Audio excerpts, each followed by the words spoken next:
നിദ ഫാത്തിമയുടെ വീട്ടിൽ നിന്ന് ലിഷോയ് കൂടി ചേരുന്നുണ്ട്. ലിഷോയ്, ഈ നിദ ഫാത്തിമയുടെ വീട് അവിടെ നിന്നൊരു 500 മീറ്റർ മാറി മറ്റുള്ള മരിച്ച കുഞ്ഞുങ്ങളുടെ വീട്, അങ്ങനെ ഓരോ വീടുകളിൽ നിന്നും വിലാപങ്ങൾ ഉയർന്ന് കേട്ടുകൊണ്ടേയിരിക്കുകയാണ്. ഇന്നലത്തെ ഒരു രാത്രി അവർ ഇരുട്ടി വെളുപ്പിച്ചത് എങ്ങനെയെന്ന് അറിയില്ല. ഇപ്പോൾ നിദ ഫാത്തിമയുടെ മൃതദേഹം എപ്പോഴായിരിക്കും വീട്ടിലേക്ക് എത്തുക? സഹപാഠികൾ, അധ്യാപകർ, പ്രിയപ്പെട്ടവർ, അങ്ങനെ ഉറ്റവരെല്ലാം അവിടെ ഒത്തുകൂടിയിട്ടുണ്ടാകും. വലിയൊരു വേദനയോടല്ലാതെ ഈ വിടവാങ്ങൽ അത് നമുക്കൊരിക്കലും നൽകാൻ കഴിയില്ല. അത്രമാത്രം ഹൃദയഭേദകമായിട്ടുള്ള കാഴ്ചയായിരുന്നു ഇന്നലെ മുതൽ ഈ ദുരന്തം അറിഞ്ഞത് മുതൽ നമ്മൾ കാണുന്നത് ലിഷോയ്.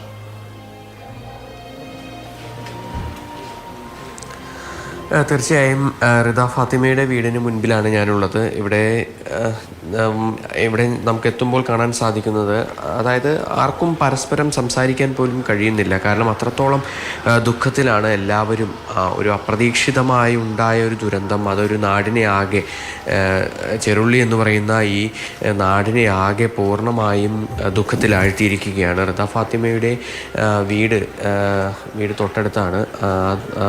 മുകളിൽ കാണുന്ന വീടാണ്. ഇവിടെയാണ് അവർ താമസിക്കുന്നത്. തൊട്ടടുത്തുള്ള വീട്ടിലാണ് ഈ പൊതുദർശനം. ഇപ്പോൾ ആശുപത്രിയിൽ നിന്ന് കൊണ്ടുവന്നാൽ നേരെ വരിക, അതായത് റിദ ഫാത്തിമയുടെ മൃതദേഹം കൊണ്ടുവരിക തൊട്ടടുത്തുള്ള വീട്ടിലേക്കാണ്. മുകളിലത്തെ നിലയിലാണ് അവർ ഇപ്പോൾ താമസിക്കുന്നത്. അതുകൊണ്ട് തന്നെ താഴെയാണ് ഇപ്പോൾ എല്ലാ സൗകര്യങ്ങളും ഒരുക്കിയിട്ടുള്ളത്. പക്ഷേ ഒരിക്കലും ആഗ്രഹിക്കാത്ത തരത്തിലുള്ള ഒരു വരവാണ് എല്ലാവർക്കും ഉള്ളത്. കാരണം ഈ കുട്ടികളെന്ന് പറയുന്നത് 4 പേരും ഏറ്റവും അടുത്ത സുഹൃത്തുക്കൾ.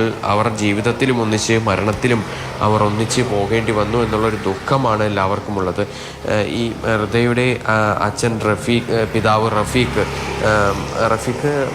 ഈ ഒരു സംഭവം നടക്കുന്ന സമയത്ത് ആ ഒരു സ്ഥലത്ത് തന്നെ ഉണ്ടായിരുന്നു. അവിടെ രക്ഷാപ്രവർത്തനത്തിനെല്ലാം തന്നെ പങ്കെടുക്കുകയും ചെയ്തു. കുട്ടികളെ ഈ വാഹനത്തിനടിയിൽ നിന്നെല്ലാം മാറ്റുന്നതിനുമൊക്കെ തന്നെ റഫീഖും ആ പരിസരത്ത് ഉണ്ടായിരുന്നു എന്നുള്ളതാണ് നമുക്കിവിടെ എത്തി സംസാരിച്ചപ്പോൾ എല്ലാവരിൽ നിന്നും മനസ്സിലാക്കാൻ സാധിക്കുന്നത്. അപ്പോൾ തൻ്റെ മകളാണ് ഇതിൽ ഒരാൾ എന്നറിയാതെയാണ് റഫീഖ് ഈ രക്ഷാപ്രവർത്തനത്തിലൊക്കെ പങ്കെടുത്തിരുന്നത്. അദ്ദേഹത്തിന് നേരത്തെ ഹൃദ്രോഗമൊക്കെ ഉണ്ടായിരുന്ന ആളാണ്. അതുകൊണ്ട് താങ്ങാൻ കഴിയാവുന്നതിലും അപ്പുറമാണ് എന്നുള്ളതാണ് നമ്മൾ ഇവിടെ എത്തി സംസാരിച്ച നാട്ടുകാരൊക്കെ തന്നെ പറയുന്നത്. റിദയെക്കുറിച്ച് പറയുകയാണെങ്കിൽ റിദയും പഠിക്കാനും മിടുക്കിയാണ്. അതിനോടൊപ്പം തന്നെ ഡാൻസും പാട്ടുമൊക്കെ വളരെ ഇഷ്ടപ്പെടുന്ന ഒരു കുട്ടിയായിരുന്നു. ഇൻസ്റ്റഗ്രാമിലൊക്കെ ഡാൻസും പാട്ടുമൊക്കെ ചെയ്ത് റീലൊക്കെ ചെയ്യാറുള്ള ഒരു കുട്ടിയായിരുന്നു.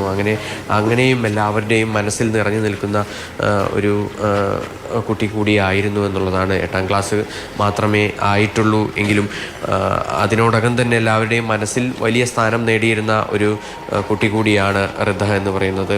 അപ്പോൾ ഈ നാടിനെ ആകെ ഈ പറഞ്ഞതുപോലെ തന്നെ ഒന്നാകെ ദുഃഖത്തിലാഴ്ത്തിയ ഒരു സംഭവം. അതിൽ ഈ വരുന്ന വഴിയിൽ, അതായത് ഈ സ്കൂളിൽ നിന്ന് വരുന്ന വഴിയിൽ തന്നെയാണ് റിദയുടെ വീട്. അതിനുശേഷമാണ് പിന്നീടാണ് ഇർഫാനയുടെ വീട്. അതിനപ്പുറത്താണ് ആയിഷയുടെ വീട്. അങ്ങനെ എല്ലാ കുട്ടികളുടെയും വീട് അടുത്തടുത്ത് തന്നെയാണ്. അതുകൊണ്ട് തന്നെ ഈ എല്ലാവർക്കും പരസ്പരം ചെറുപ്പം മുതലേ, സ്കൂളുള്ള ദിവസം മാത്രമല്ല സ്കൂളില്ലാത്ത ദിവസങ്ങളിലും എല്ലാം തന്നെ ഇവരെല്ലാം ഒന്നിച്ച് കളിച്ച് വളർന്നതിനാൽ തന്നെ അത്രത്തോളം അടുത്തൊരു ആത്മബന്ധം കൂടി എല്ലാവരും തമ്മിലുണ്ടായിരുന്നു എന്നുള്ളത് മറ്റൊരു പ്രധാനപ്പെട്ട കാര്യമാണ്. എന്തായാലും അല്പസമയത്തിനകം ഇവിടെ ഈ റിദയുടെ മൃതദേഹം ഇങ്ങോട്ടേക്ക് എത്തിക്കുമെന്നാണ് നമുക്ക് മനസ്സിലാക്കാൻ സാധിക്കുന്നത്. അതിനുവേണ്ട ഒരുക്കങ്ങളൊക്കെ ഇവിടെ പൂർത്തിയായിട്ടുണ്ട്. പക്ഷേ എങ്ങനെ ഈ ഒരു വീട് ആ ഒരു നിമിഷം ഏറ്റുവാങ്ങുമെന്നുള്ളതാണ് എല്ലാവരുടെയും മനസ്സിലുള്ളൊരു ദുഃഖമെന്ന് പറയുന്നത്. കാരണം ഒരിക്കലും ആഗ്രഹിക്കാത്ത രീതിക്കുള്ള ഒരു കാഴ്ചയാണ് ഒരുപക്ഷെ ഇവിടെ കാണാൻ സാധിക്കുക.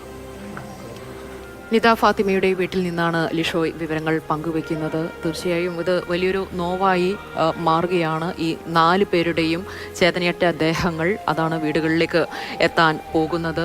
തൊട്ടടുത്തുള്ള വീടുകളാണ്. അതുകൊണ്ട് തന്നെ എപ്പോഴും ഒരുമിച്ച് ഉണ്ടായിരുന്നവർ ഇപ്പോൾ ഒരുമിച്ച് തന്നെ മണ്ണിലേക്ക് മടങ്ങുകയാണ്.